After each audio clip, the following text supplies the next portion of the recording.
काली कोठी का रहस्य। उत्तर प्रदेश के एक छोटे से गांव सोनपुर में एक पुरानी हवेली थी जिसे लोग काली कोठी कहते थे।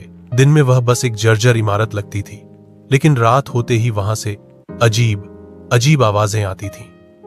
कभी किसी के रोने की, कभी जंजीरों के घिसटने की और कभी किसी के जोर जोर से हंसने की, ऐसी हंसी जो इंसान की नहीं लगती थी। गांव के लोग कहते थे, सूरज ढलने के बाद काली कोठी के पास मत जाना, जो गया वो बदला हुआ लौटा या लौटा ही नहीं। आरव की जिद। आरव शहर से आया हुआ एक कॉलेज स्टूडेंट था। उसे भूत प्रेत जैसी बातों पर बिल्कुल भरोसा नहीं था। जब उसने गांव वालों से काली कोठी की कहानी सुनी तो हौंसते हुए बोला, ये सब अंधविश्वास है, मैं आज रात वहीं जाकर देखूंगा। गांव के बुजुर्ग ने कांपती आवाज में कहा, बेटा, वहां दरवाजा अंदर से खुलता है। आरव ने बात टाल दी। काली कोठी के अंदर रात के ठीक 12 बजे आरव टॉर्च लेकर हवेली के सामने खड़ा था। जैसे ही उसने दरवाजा धक्का दिया, दरवाजा अपने आप खुल गया।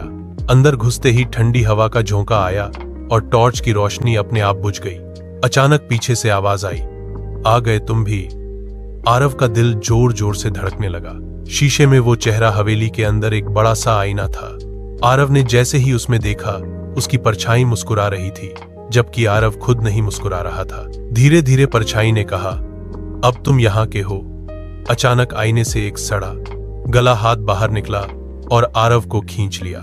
सच्चाई का खुलासा। अगली सुबह गांव के लोग हवेली के बाहर जमा थे।